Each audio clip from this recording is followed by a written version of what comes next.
Hey guys, welcome back. If you're new here, my name is Becca and today we are doing some smutty readings.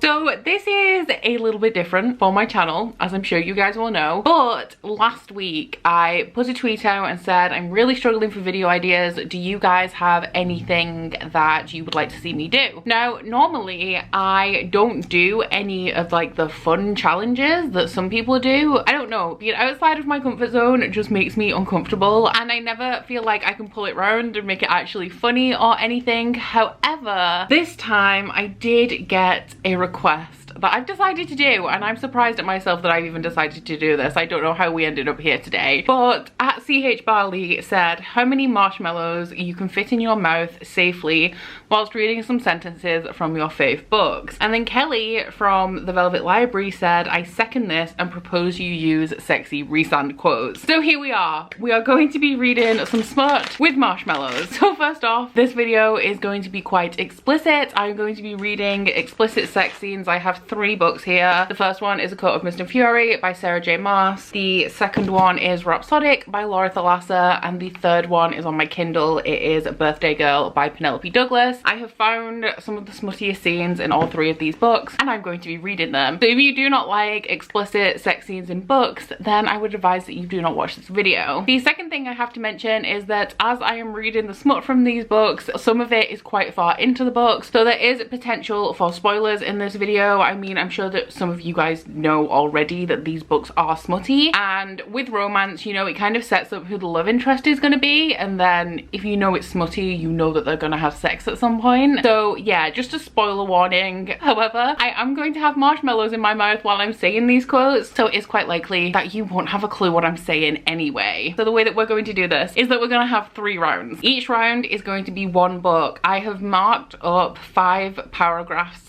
/ sentences from each of these 3 books, and I'm going to start off with 1 marshmallow and I'm going to say a line or a paragraph, whatever I've got marked out, and then when I have completed that sentence or paragraph, I will put another marshmallow in. So I've kind of estimated that I can fit a maximum of 5 marshmallows in my mouth. When it gets to the point that I can't talk and I need to do something about these marshmallows, this is going to be a really unflattering video, then the round is over. I don't really understand the purpose of this video aside from that it's fun. I don't even know why I thought it was such a good idea, to be honest. I have a drink because I feel like I'm going to need it. The potential of this video is that I'm going to be eating 15 marshmallows for breakfast, which is not something that I ever anticipated doing. We're going to be starting with A Court of Mist and Fury. I have 5 tabs in here. One of them is quite early on. For these 2 books, I've selected a couple of my favourite quotes as well that are more romantic than smutty, but the majority of this video, especially in Birthday Girl, is going to be very explicit smut. So these marshmallows are quite small, so maybe I'm going to need more than 5. Okay, right, we're going to start with A Court of Mist and Fury, round 1. Let's do this. I don't know if that was, oh my god, I can still talk. This is gonna be terrible. The only evidence I had at all that Reese remained on the premises were the blank copies of the alphabet, along with several sentences I was to write every day, swapping out words, each one more obnoxious than the last. Wow. Resand is the most handsome High Lord. Resand is the most delightful High Lord. Resand is the most cunning High Lord. This marshmallow is already getting soggy. Tastes good though. Okay, next up, let's go with something that's a little bit more romantic than smutty, but it's still a bit smutty. Second marshmallow. Fuck. 2 marshmallows. I'm not gonna fit 5 in here, Jesus. It was gentle, soft. The kiss you might have given me if we'd been granted time and peace to meet across our 2 separate worlds, to court each other. I slid my arms around his shoulders, opening my mouth to him, and his tongue slipped in, caressing my own. Mate. My mate. He hardened against me and I groaned in his mouth. This video is going to be disgusting, I'm so sorry. Let's go for some real smut now. Are you ready for this? I don't know where I'm going to put this one. I don't know where to put this one. This is where it's going to start to get difficult.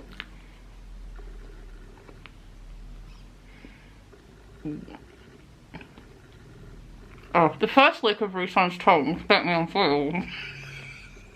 I want you splayed out on the table like my own personal feast. He growled his approval at my moan, my taste, and unleashed himself on me entirely. A hand pinning my hips to the table, he worked me in great sweeping strokes. This is gonna fall out. And when his tongue slid inside me, I reached up to grip the edge of the table, to grip the edge of the world that I was very near to falling off. He licked and kissed his way to the apex of my thighs, just as his fingers replaced where his mouth had been, pumping inside me as he sucked, his teeth scraping ever so slightly. I bowed off the table as my climax shattered through me, splintering my consciousness into a million pieces. He kept licking me, fingers still moving. Reese, I rasped. Soft marshmallow. Go pink one. This is not going well. Reese left in with it skittered along my bones and flew. And good. I could hardly breathe, hardly think beyond where our bodies were joined. He stood inside me, letting me adjust, and I opened my eyes to find him staring down at me. Say it again, he murmured. I know what he meant. You're mine, I breathed. Reese pulled out slightly and thrust her back in slow, so tortuously slow. You're mine, I gasped out. Again, faster, deeper this time. I felt it though, the bond between us, like an unbreakable chain, like an undimmable ray of light. With each pounding stroke, the bond glowed clearer and brighter and stronger. You're mine, I whispered, dragging my hands through his hair, down his back, and across his wings. Last marshmallow.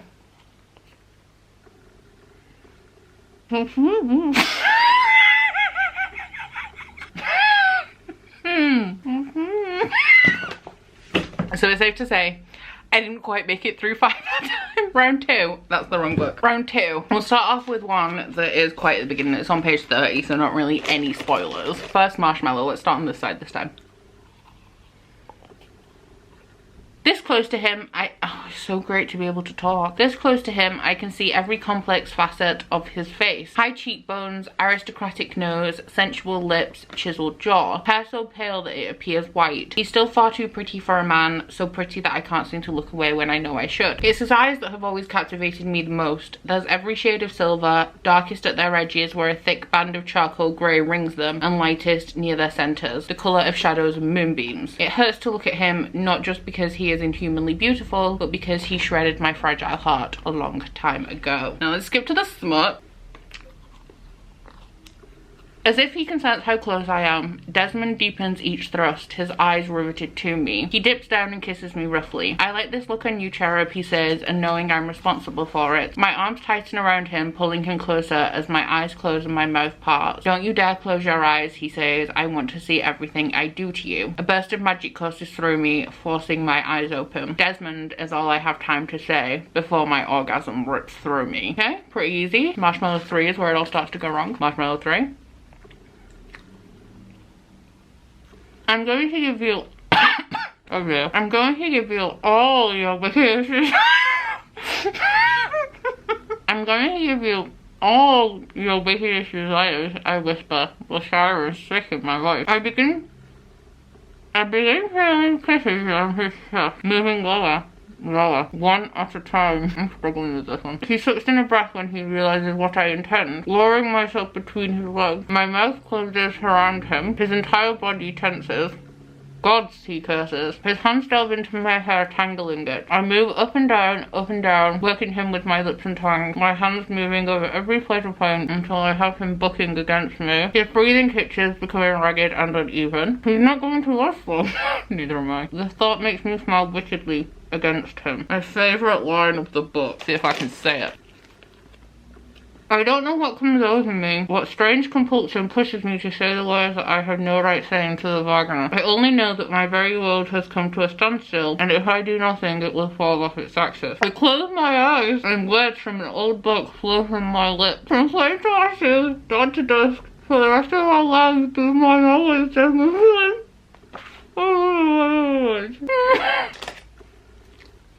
feeling. Most custom food. I'm somewhat away. I'm alone. I'm strong.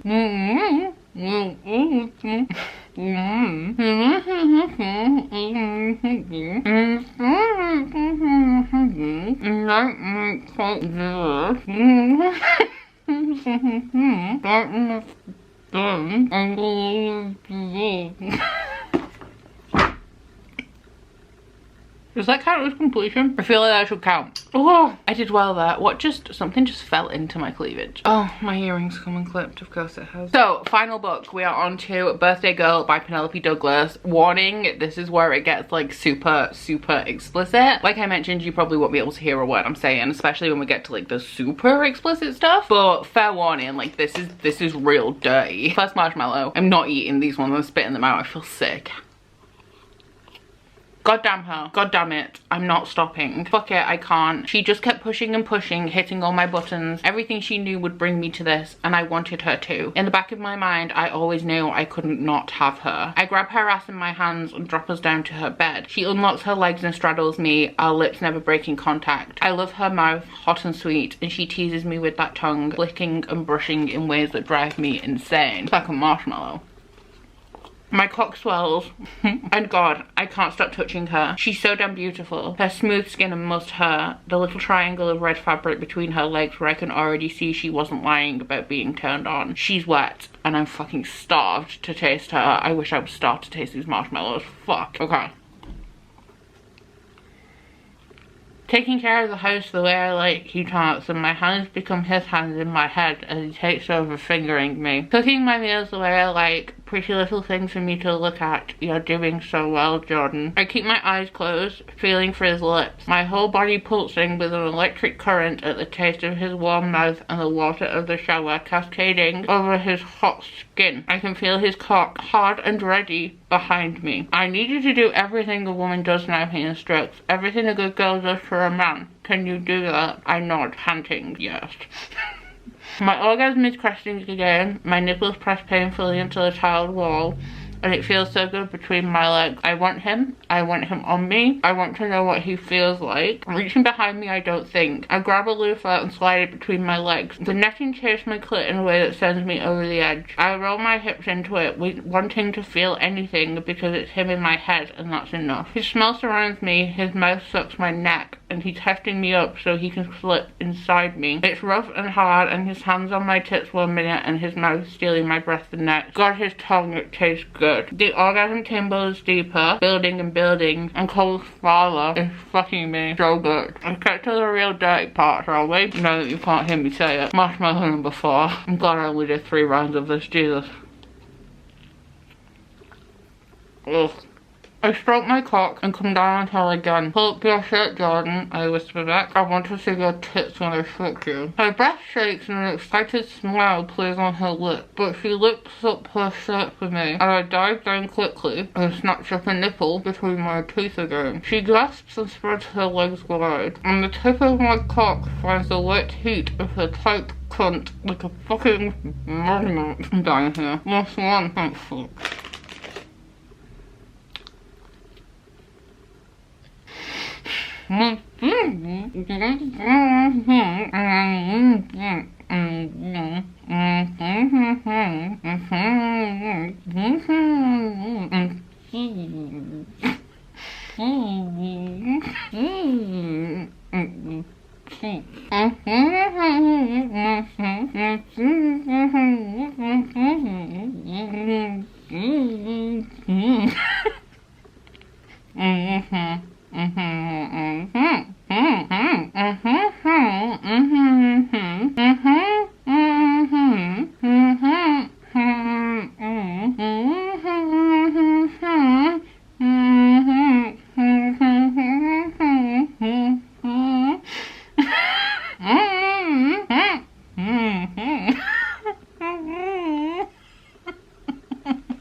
I didn't quite make it through that one. Oh, my mouth feels disgusting. So that was really hard. I wish to never do that again. But if you guys want to see it again, then please let me know. I made it, I don't know whether you'd count it when I have 5 marshmallows in my mouth because I'm just really not enunciating at all. I'm just making sounds. But I made it through 5 rounds of Rhapsodic with my mumbling at the 5th marshmallow. Completely failed the 5th round of A Court of Mist and Fury, and I got halfway through the 5th quote in birthday go. So yeah, I don't even know how to wrap up this video because it was such a random thing to do. It's not like I can be like, leave in the comments your recommendations. Oh, I can actually. I can't believe I'm putting this video on the internet. But if you guys would like to see me do another round of this video, then please put in the comments the smuttiest books that you know, and also if you can, a reference to the smuttiest chapters for a possible next episode of whatever this video is called. What do I call this video? Smutty readings with marshmallows? Chubby Bunny Sput edition? I'm not sure. But yeah, this was just a little something something that I felt like doing that was requested over on Twitter. So if you liked it, I don't know why you would, but if you liked it, then please don't forget to like and then subscribe if you wanna. If you head into my description box, you'll find links to my Goodreads, Instagram, and Twitter if you'd like to follow me on any of those, as well as a link to my Bookish body butter and candle website, the Instagram for that, and 10% off discount code. But that's it from me today, guys. Bye. Oh, you bite your friend like chocolate. You say you'll go where nobody knows, with guns hidden under our petticoats. We're never gonna quit it, no, we're never gonna quit it, no.